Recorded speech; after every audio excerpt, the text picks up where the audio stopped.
Hi everyone, हम इस video lecture में देखेंगे कि प्रिंसिपल ऑफ सुपरपोजिशन क्या होता है।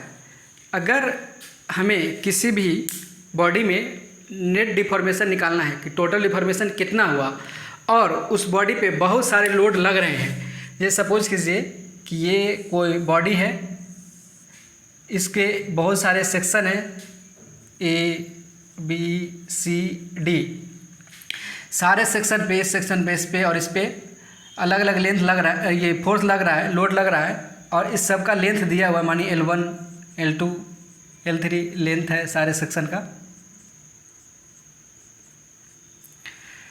और लोड चलिए मानिए इस पे F1 लग रहा है, इस पे इधर F2 लग रहा है, इस पे इधर F3 लग रहा है, इस पे इधर F4 लग रहा है। ये बॉडी है, कोई एक सिंगल बॉडी है, उसका सेक्शन मतलब अलग अलग पोर्शन है ए बी सी डी, इसमें फोर्स लग रहा है। तो मतलब इसका नेट डिफॉर्मेशन क्या होगा या इफेक्ट क्या होगा।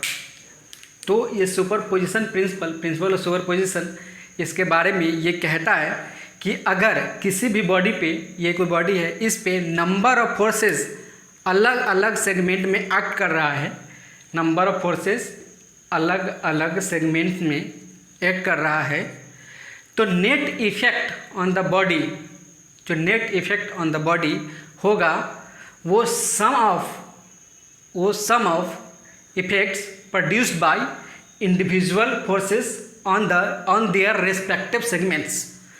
उसके जो रेस्पेक्टिव सेगमेंट है उस पे इंडिविजुअल फोर्स कितना इफेक्ट डाल रहा है, उस सब के इफेक्ट का सम होगा। समझ में आया? मतलब जो इंडिविजुअल फोर्स किसी भी बॉडी इंडिविजुअल सेक्शन पे जो इफेक्ट डालेगा उसके सम का इफेक्ट टोटल इफेक्ट के बराबर होगा। सिंपल समझ में आएगा होगा। अंग्रेजी में यही लिखा हुआ है। The principle of superposition states, principle superposition कहता है that if a body is acted upon, अगर किसी भी बॉडी पे acted upon by a number of loads, बहुत सारे लोड्स लग रहा है ऑन द वेरियस सेगमेंट्स, बहुत सारे अलग अलग सेगमेंट्स में of a body, then the net effects on the body, इस बॉडी पर नेट इफेक्ट्स होगा, is the sum of effects cause by each of the load acting. Sum of effect, sum of, देखिए ध्यान देने वाली है, यहाँ लिखा है किधर गया, sum of effects caused by each यानी individual of the loads acting independently. अगर वो स्वतंत्र रूप से भी अकेले एक्ट करे किसी रिस्पेक्टिव सेगमेंट पे इंडिपेंडेंटली, ठीक है ना, on the respective segments of the body, ठीक है। यही है सुपरपोजिशन थ्योरम, ठीक है। इसी में आपको न्यूमेरिकल आएगा इसी टाइप से, जैसे मानिए हम F1 F2 लिखा हुआ है, यहाँ पे force 10 kilonewton, 20 kilonewton, 5 kilonewton, 6 kilonewton लिखा रहेगा, 1 2 3 दिया रहेगा लोड। ये जो मटेरियल है उसका, जो सपोज कीजिए स्टील का है तो इसका दिया रहेगा ई कितना है, ब्रास का है तो उसका यंग मॉडुलस कितना है, कॉपर है उसका यंग मॉडुलस कितना है, दिया रहेगा। ये जो बार है इसका डायमेंशन, इसके क्रॉस सेक्शन आपको बता देगा। बार है, अगर कुछ नहीं लिखा रहे समझ लीजिए वो सर्कुलर है, लिख दिया तो वेल एंड गुड, आपको पता चल गया। नहीं तो रेक्टेंगुलर रहे, स्क्वायर रहे, वो लिखा रहेगा, या इसका क्रॉस सेक्शन उस टाइप का बना दिया रहेगा। नहीं लिखा रहे तो आपको समझ लीजिए कि वो सर्कुलर है।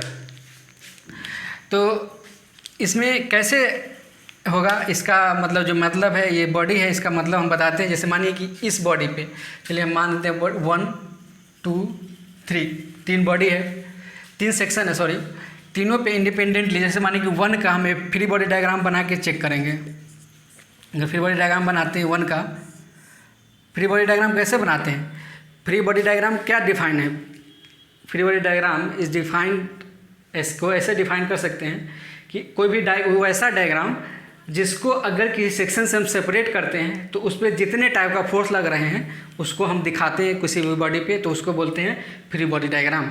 किसी भी डायग्राम पे जितने भी फोर्स लग रहे हैं, अगर उसको हम किसी पार्ट से इंडिविजुअली अलग करते हैं तो उसको, अगर हम किसी डायग्राम, उसको जिस डायग्राम में दिखाते हैं उस डायग्राम को बोलते हैं फ्री बॉडी डायग्राम। जैसे देखिए यहाँ पे लग रहा है F1, ठीक है, लेंथ है इसका L1। आप बोलिएगा सर F2 भी इस पर लग रहा है, नहीं। आपको करना क्या है, आप देखिए ये आपका है, यहाँ देखिए, अगर जो सेक्शन देखना है 1 देखना है तो 1 से इधर का लेकर पूरा को बोल जाइए। क्या दिख रहा है आपको, खाली F1 दिख रहा है, लेंथ है आपको, ठीक है। अगर कोई भी बॉडी आपको पता है किसी भी सिस्टम हमारा इक्विलिब्रियम में होता है, सिस्टम को इक्विलिब्रियम में रहने के लिए अगर इधर F1 लग रहा है तो इधर भी F1 लगना होगा, नहीं लगेगा तो बॉडी अनबैलेंस्ड हो जाएगा। ठीक है, ये FBD ऑफ सेक्शन 1 का था। FBD सेक्शन 2 का बनाते हैं। तो 2 का कैसे बनाएंगे? मानिए कि हम बॉडी को यहाँ पे कट किए, सेक्शन लिए, ठीक है ना, ऐसे सेक्शन लिए, पता है ना सेक्शन कैसे लिया जाता है, सब बताएंगे जब शियर फोर्स बेंडिंग में डायग्राम बताएंगे, तो चिंता नहीं कीजिए आप लोग। तो अगर हम इसको बना रहे हैं तो देखिए किस टाइप से आएगा। ये तो AB क्रॉस सेक्शन है, AB है, हमको ABC यहाँ लिख दिए, हमको जहाँ भी कुछ लिख देना चाहिए जैसे आपको ऐसे ऐसे समझ में आता है, लेकिन ठीक है कोई दिक्कत नहीं, आपको समझ में आ जाएगा। हम यहाँ पे तो कट किए हैं, यहाँ पे फोर्स लग रहा है F1, यहाँ पे फोर्स लग रहा है F2, यहाँ पे हम सेक्शन लिए ही हैं यहाँ वाले पार्ट पे। ये लेंथ है L1 और ये लेंथ है L2। अब लोगों को समझ में नहीं आएगा कि यहाँ पे कितना फोर्स लगेगा। सिंपल है, हम आपको क्या बताएं हैं। सबसे पहला चीज़ कि यहाँ पे हमको देख रहे हैं 1 वाले सेक्शन, तो इसे पीछे वाले को सबको भूल गए। देखिए ऐसा नहीं कि इस वाले पर लग रहा है फोर्स F2 तो इसको कंसीडर कर लेना है 1 वाले में, गलती मत कीजिएगा, ऐसा नहीं करना है, नहीं किए। लेकिन जब दूसरा वाले का क्वेश्चन करेंगे तो देखिए यहाँ पे तो ऐसे भी आपको लग रहा है कि F1 F2 लग रहा है और ये तो F3 वाले पोजीशन पे इधर लग रहा है। तो बॉडी को बैलेंस होने के लिए क्या होना पड़ेगा? F1 प्लस F2 फोर्स यहाँ लगना होगा। इस वाले पे कितना लगेगा? F1 प्लस F2, जितना इधर लग रहा है उतना उधर।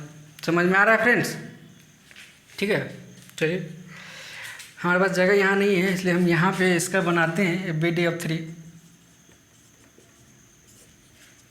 ये वाले सेक्शन का। हाँ चलिए, यहाँ पे अगर हम सेक्शन लेते हैं तो देखिए यहाँ पे तो इजली जैसे ये वाला पोर्शन था उसी तरह ये भी पोर्शन है। ठीक है, जैसे ये पोर्शन था वैसे ये भी पोर्शन है। तो यहाँ भी सिंपल ऐसे सेक्शन लीजिएगा। यहाँ F4 लग रहा है, इधर F4 लग रहा है, आपको बैलेंस होने L3 है, ये D सेक्शन है, ये C है। तो यहाँ भी आप बोलिएगा सिंपल क्या होना चाहिए? F4 लगना चाहिए। जितना F4 है उतना F4 लगना चाहिए, नहीं तो बॉडी क्या हो जाएगा? अनबैलेंस हो जाएगा। ये FBD बनाए हैं हम हमेशा। FBD क्या हम क्या चाहते हैं? हमारा चीज़ें क्या हो? आसान हो कि टफ हो? आसान बनाने के लिए करते हैं। अगर हमको यही इसमें चाहिए कि अगर हम कोई बोलता है, कोई लड़का बोलता है बहुत ज़्यादा होशियार खान बनता है, फिर बोलेगा कि नहीं सर हमको तो लेफ़्ट साइड से बनाना है, हमको लेफ़्ट साइड वाले का फ्री वाली डायग्राम बनाना है। हम यहाँ पे सेक्शन लिए, यहाँ पे सेक्शन लिए हैं तीसरा का और राइट साइड का बनाए हैं। अगर हम वही सेक्शन ले के लेफ़्ट साइड का बनाए तो कैसा लगता है? यहाँ पे हम राइट साइड बनाए हैं, लेफ़्ट साइड का कैसे होगा? जरूरत नहीं, आप यही बनाइए, आपको पता चल जा रहा है कितना फोर्स लग रहा है। अगर आपको लेफ़्ट साइड बनाना है तो आप लीजिए, हम आपको बना के दिखा देते हैं और इसमें कितना फोर्स लगेगा आपको पता चल जाएगा। लीजिए ये F1 लग रहा था, यहाँ F2 लग रहा था, यहाँ F3 लग रहा था। ठीक है, और आप यहाँ तो सेक्शन लिए ही हैं, तो यहाँ पे कितना फोर्स लगेगा आप सिंपली एक ऐसे भी पता कर सकते हैं। F1 प्लस F2 और ये F2 है, 1 और 2 जुट गया और ये F3 इधर है तो ये माइनस होगा, तो यानी यहाँ पे लगेगा F1 plus F2 minus F3। अगर इधर से निकालते तो देखिए तो इसमें सिंपली एक F4 से आपका कैलकुलेशन हो गया, इसमें इतना से कैलकुलेशन करना पड़ा, ये चीज़ सब को देखना पड़ा। देखिए जब आप क्वेश्चन सॉल्व कीजिएगा, ऐसे न्यूमेरिकल दिया रहेगा तो उसमें आपको पता चल जाएगा। यहाँ तो पता नहीं चल रहा है बिकॉज वैल्यू कुछ नहीं दिया हुआ है।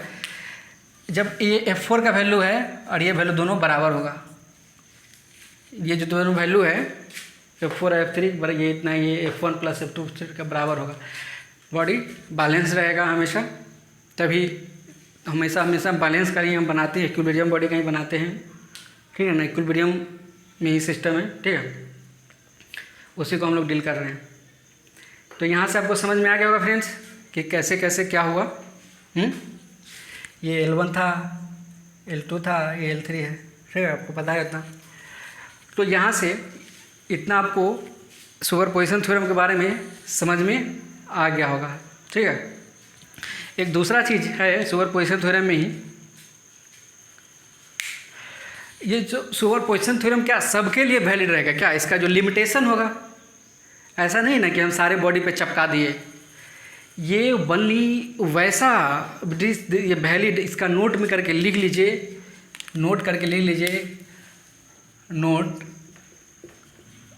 वैलिड फॉर बॉडी या वैसा material having linear stress and strain relation.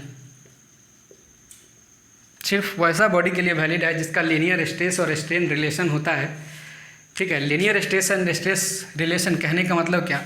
Stress directly proportional to strain, और उसमें जो देखिए ये प्रोपोर्शनलिटी कांस्टेंट था, क्या था? लीनियर के लिए ही, तो प्रोपोर्शनल लिमिट के लिए लीनियर था, उसके बाद क्या था? लीनियर नहीं था। तो वैसा अब जैसे मानिए कि ये पैराबोलिक किसी का आ गया स्ट्रेस और स्ट्रेस रिलेशन, अगर मानिए ये स्ट्रेस और स्ट्रेन है, शुरू से ही किसी का ऐसा ग्राफ आया, तो उसके लिए वैलिड नहीं रहेगा। किसके लिए वैलिड रहेगा? स्ट्रेस और स्ट्रेन रिलेशन लीनियर के लिए है, सिर्फ उसके लिए वैलिड होगा। इसके लिए वैलिड नहीं है, इसके लिए वैलिड है सुपरपोजिशन थ्योरम। ये चीज़ें सब बहुत इंपॉर्टेंट चीज़ें हैं। आप देखिए, हम आपको सिर्फ उतना नहीं पढ़ा रहे हैं जितना सेमेस्टर में आप एग्ज़ाम दे लीजिए। आप कहाँ भी जाइए, जो भी DRDO, आपका जो बहुत सारे जो वैकेंसी आते रहते हैं, DRDO का आता है, इसरो का आता है, रैग में जो मैं, तो उस समय ये इतना इम्पोर्टेंट होगा बिकॉज हम उसका 2 बार इंटरव्यू दे चुके हैं। बाय द लक उसमें नहीं हुआ मेरा। तो आपको ये बहुत सारे चीज़ से पूछा जाता है, आपको पूरे मटेरियल सॉन्ग से लेके हर चीज़ पूछेगा उसमें, ठीक है। आप ये सब देखिए। एक चीज़ और है कि हम वीडियो आपको लिखाते नहीं हैं, यहाँ पे हम सारा चीज़ लिख देते हैं। अब वीडियो पॉज करके आराम से लिख लिया कीजिए जहाँ पे लगा लिखने वाला चीज़ें हैं, बिकॉज हमारे पास टाइम नहीं रहता है कि उतना हम वीडियो बना, मतलब पूरा आपको डिक्टेट कराएं, यहाँ 1 बाय 1 करके लिखे, फिर वीडियो का लेंथ बहुत बड़ा हो जाएगा। कि ऐसा नहीं कि हमको यूट्यूब से बहुत पैसे कमाना है जिसकी वजह से हम ऐसा कर रहे हैं, हाँ, क्योंकि हमको तो बस आपको पढ़ाना है, आपको नॉलेज देना है। बस आप लोग लाइक सब्सक्राइब करते हैं तो हमारा अप्रिसिएशन बढ़ता है, हमको लगता है कि चलो हम अच्छा पढ़ा रहे हैं इसलिए व्यू इतना बढ़ रहा है। इसलिए कभी मौका मिले तो लाइक कर दिया कीजिए, है नहीं? चलिए, थैंक यू।